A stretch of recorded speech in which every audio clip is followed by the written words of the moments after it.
بسم اللہ الرحمن الرحیم۔ السلام علیکم۔ علم کی بات دیکھنے والوں کو راؤ قمر رضوان نئی ویڈیو میں خوش آمدید کہتا ہے۔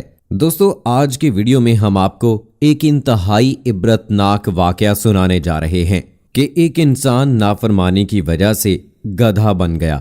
دوستو، حضرت ابو حازم رحمت اللہ علیہ فرماتے ہیں، مجھے کسی شخص نے ایک عبرتناک واقعہ سنایا کہ ایک بار مجھے کسی جنگل بیابان میں رات ہو گئی۔ ہر طرف سناٹا طاری تھا، دور دور تک آبادی کا نام و نشان نہیں تھا۔ کچھ دور مجھے 2 جھونپڑیاں نظر آئیں۔ میں نے وہاں پہنچ کر بلند آواز میں سلام پیش کیا۔ جھونپڑی سے ایک نوجوان لڑکی اور ایک بڑھیا باہر آئیں۔ میں نے کہا، میں مسافر ہوں، کیا رات کے کھانے کو کچھ مل سکتا ہے؟ نوجوان عورت نے کہا، اللہ تعالیٰ کی قسم، اس ویران جنگل میں ہمارے پاس ایسی کوئی بھی چیز نہیں ہے جس سے آپ کی ضیافت کی جا سکے، اور نہ ہی ہمارے پاس کوئی حلال جانور ہے جسے ذبح کر کے ہم آپ کی مہمان نوازی کر سکیں۔ تو میں نے کہا کہ پھر آپ اس ویران جنگل میں دونوں کس طرح سے گزر بسر کرتی ہیں؟ تو وہ کہنے لگی کہ اللہ عز و جل کی عطا، اس کے نیک بندوں اور مسافروں کے سہارے ہماری زندگی کے دن گزر رہے ہیں۔ یہ سن کر میں وہاں سے تھوڑا سا دور جا کر ایک جگہ پر رات کے لیے ٹھہر گیا۔ جب آدھی رات گزر گئی تو اچانک ایک جانب سے گدھے کی چیخنے کی آوازیں آنے لگی۔ اللہ تعالیٰ کی قسم، صبح تک مجھے وہ آوازیں سنائی دیتی رہیں۔ نیند تو جیسے مجھ سے کوسوں دور تھی۔ میں نے وہ رات جاگ کر گزاری۔ صبح ہوتے ہی میں اس جانب چل دیا جہاں سے گدھے کے چیخنے کی آواز آ رہی تھی۔ جب وہاں پہنچا تو ایک عجیب و غریب منظر دیکھ کر میں حیران رہ گیا۔ وہاں پر ایک قبر تھی جس میں ایک گدھا گردن تک دفن تھا۔ اس کے سر اور پیٹھ سے مٹی ہٹ چکی تھی۔ اس بھیانک منظر کو دیکھ کر مجھ پر کپ کپی طاری ہو گئی اور میں وہاں سے واپس آ گیا اور ان دونوں عورتوں کے پاس پہنچ کر اس گدھے اور قبر کے بارے میں پوچھا تو وہ کہنے لگیں کہ اگر تم اس قبر کے بارے میں نہ پوچھو تو کیا حرج ہے؟ تو میں نے کہا کہ میں اس بھیانک منظر کے بارے میں ضرور پوچھنا چاہوں گا۔ آپ کی مہربانی ہوگی اگر آپ مجھے اس کا سارا واقعہ بیان کر دیں گی۔ تو وہ کہنے لگیں کہ اچھا، اگر تم واقعی سننا چاہتے ہو تو سنو۔ اللہ تعالیٰ کی قسم، وہ گدھا جو تم نے قبر میں دفن دیکھا وہ میرا شوہر اور اس بڑھیا کا بیٹا تھا۔ قسم ہے اس ذات کی جس نے گزشتہ رات تمہیں یہ منظر دکھایا، میرا یہ شوہر اپنی ماں کا بہت بڑا نافرمان تھا۔ میں نے اس سے زیادہ ماں کا نافرمان دنیا میں کوئی نہیں دیکھا۔ جب بھی اس کی ماں اس کو کسی بری بات سے منع کرتی تو وہ اس طرح بد کلامی کرتا اور کہتا، دفع ہو جاؤ، کیا گدھی کی طرح چیخو پکار کر رہی ہو؟ جا، مجھے تمہاری کوئی بات نہیں سننی۔ آخر کار دکھیاری ماں نے تنگ آ کر کہا، جا، تجھے اللہ گدھے کی طرح بنا دے۔ جب یہ نافرمان مر گیا تو ہم نے اسے دفنا دیا۔ اس پاک ذات کی قسم جس نے ہمیں اس ویران جنگل کا مکین بنایا، جس دن ہم نے اسے دفنایا اسی دن سے یہ گدھے کی شکل اختیار کر گیا۔ اپنی ماں کا نافرمان اور ماں کو گدھی کہنے والا اب روزانہ اپنی قبر میں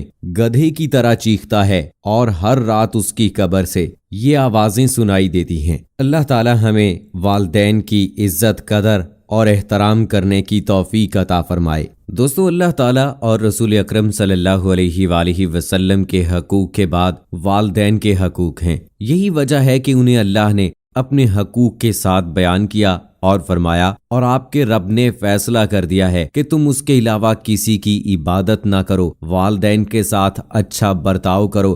اگر ان میں سے کوئی ایک یا دونوں تمہارے سامنے بڑھاپے کی عمر کو پہنچ جائیں تو انہیں اف تک نہ کہو، نہ ہی انہیں جھڑکو، اور ان سے بات کرو تو ادب سے کرو، اور ان پر رحم کرتے ہوئے انکساری سے ان کے آگے جھکے رہو، اور ان کے حق میں دعا کرو کہ پروردگار ان پر رحم فرما، جیسا کہ انہوں نے بچپن میں مجھے محبت و شفقت سے پالا تھا۔ ایسے ہی اللہ تعالیٰ نے سورہ لقمان میں فرمایا، اور ہم نے انسان کو اپنے والدین سے نیک سلوک کرنے کا تاکیدی حکم دیا۔ اس کی ماں نے اسے کمزوری پر کمزوری سہتے ہوئے پیٹ میں اٹھائے رکھا اور 2 سال اس کے دودھ چھڑوانے میں لگے۔ اسی لیے یہ حکم دیا کہ میرا شکر ادا کرو اور اپنے والدین کا بھی، آخر میرے پاس ہی تجھے لوٹ کر آنا ہے۔ اللہ تعالیٰ نے والدین کے حق کو اتنا بڑا مقام اس لیے دیا ہے کہ اللہ تعالیٰ نے تمہیں انہی کی وجہ سے وجود بخشا اور پیدا کیا۔ ماں نے دوران حمل بہت بڑی بڑی مشقتیں برداشت کیں اور دوران زچگی زندگی و موت کی کشمکش بھی دیکھی۔ سورہ الاحقاف میں اللہ تعالیٰ کا فرمان ہے، ہم نے انسان کو حکم دیا کہ وہ اپنے والدین سے اچھا سلوک کرے۔ اس کی ماں نے مشقت اٹھا کر اسے پیٹ میں رکھا اور مشقت اٹھا کر ہی جنم دیا۔ ماں کا دودھ پلانا بھی اللہ کی نشانیوں میں سے ایک نشانی ہے، جبکہ والد اولاد کی تربیت اور رزق کی تلاش میں تگ و دو کرتا ہے۔ والدین مل کر بیماری کا علاج کرتے ہیں، بچوں کی نیند کی خاطر خود جاگتے ہیں، بچوں کے آرام کے لیے اپنی جان جوکھوں میں ڈالتے ہیں، ان کی خوشحالی کے لیے خود تنگی برداشت کرتے ہیں، بچوں کے بول و براز کو برداشت کرتے ہیں تاکہ اولاد سکھ میں رہے۔ وہ اسے سکھاتے بھی ہیں تاکہ بچہ مکمل اور مہذب انسان بنے۔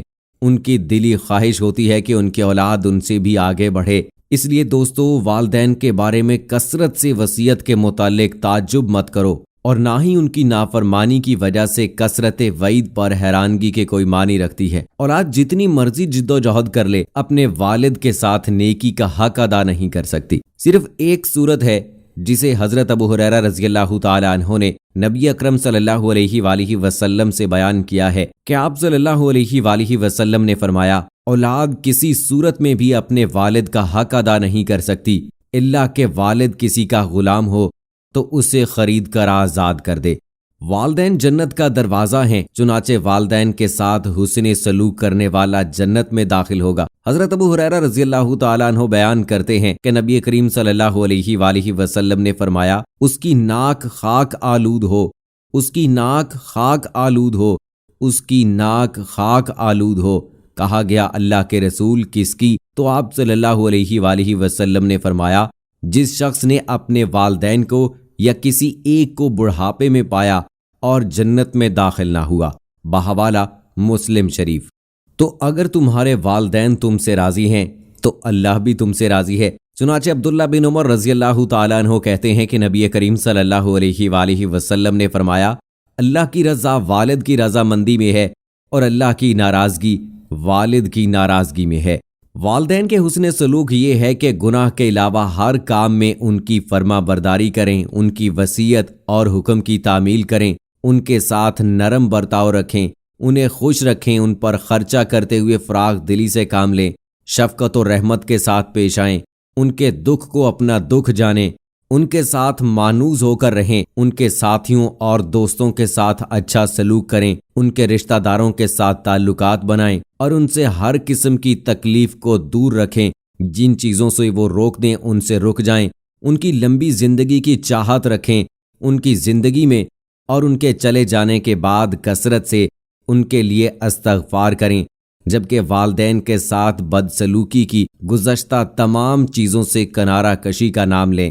معاشرے میں والدین کے ساتھ بدسلوکی کا بڑھ جانا قیامت کی نشانیوں میں سے ہے۔ ایک حدیث مبارکہ ہے کہ قیامت کی نشانیوں میں سے ہے کہ بے وقت بارشیں ہوں گی، اولاد نافرمان ہوگی، برے لوگ بڑھتے چلے جائیں گے اور اچھے لوگ کم ہوتے جائیں گے۔ والدین کے ساتھ سب سے بڑی بدسلوکی یہ ہے کہ دونوں کو یا ان میں سے کسی ایک کو اولاد کی خدمت سے نکال کر اولڈ ایج ہاؤس میں منتقل کر دیا جائے۔ اللہ کی پناہ، اس کام کا اسلامی یا انسانی اخلاقیات سے دور تک کوئی تعلق نہیں ہے۔ اسی طرح والدین پر روب جھاڑنا، ان پر ہاتھ اٹھانا، انہیں زد و کوب کرنا، گالی گلوچ کا نشانہ بنانا اور انہیں ان کے حقوق سے محروم کرنا بہت بڑی بدسلوکی ہے۔ چنانچہ ابو ہریرہ رضی اللہ تعالیٰ عنہ کہتے ہیں کہ آپ صلی اللہ علیہ وآلہ وسلم نے فرمایا، جنت کی خوشبو 500 سال کی مسافت سے سونگھی جا سکتی ہے، لیکن والدین سے بدسلوکی کرنے والا جنت کی خوشبو بھی نہیں پا سکے گا۔ اسی طرح سورہ نساء میں اللہ تعالیٰ کا فرمان ہے، اور اللہ کی عبادت کرو اور اس کے ساتھ کسی کو شریک نہ بناؤ، والدین سے اچھا سلوک کرو، نیز قریبی رشتہ داروں، یتیموں، مسکینوں، رشتہ دار ہمسائے، اجنبی ہمسائے، اپنے ہم نشین اور مسافر، ان سب سے اچھا سلوک کرو، نیز ان غلاموں سے بھی جو تمہاری ملکیت میں ہیں۔ اللہ تعالی یقیناً مغرور اور خود پسند بننے والے کو پسند نہیں کرتا۔ دوستو، اللہ تعالی میرے اور آپ سب کے لیے قرآن کریم کو خیر و برکت والا بنائے، مجھے اور آپ سب کو اس کی آیات سے مستفید ہونے کی توفیق دے۔ اور ہمیں رسول پاک صلی اللہ علیہ وآلہ وسلم کی سیرت پر اور ان کے احکامات پر چلنے کی توفیق عطا فرمائے، ہمیں اپنے والدین کا فرما بردار بنائے، اور جن لوگوں نے ابھی تک اپنے والدین سے کسی قسم کی کوئی بدسلوکی کی ہے انہیں چاہیے کہ وہ اللہ تعالیٰ سے اور اپنے والدین سے معافی مانگیں، اور آئیے عہد کرتے ہیں کہ آئندہ کے لیے اگر ہم سے کوئی غلطی ہوئی ہے تو اس کو دوبارہ نہیں دہرائیں گے اور اپنے والدین کا بہت خیال رکھیں گے۔ اللہ سے دعا ہے کہ اللہ تعالی ہم سب کے والدین کا سایہ ہمارے سروں پہ قائم رکھے۔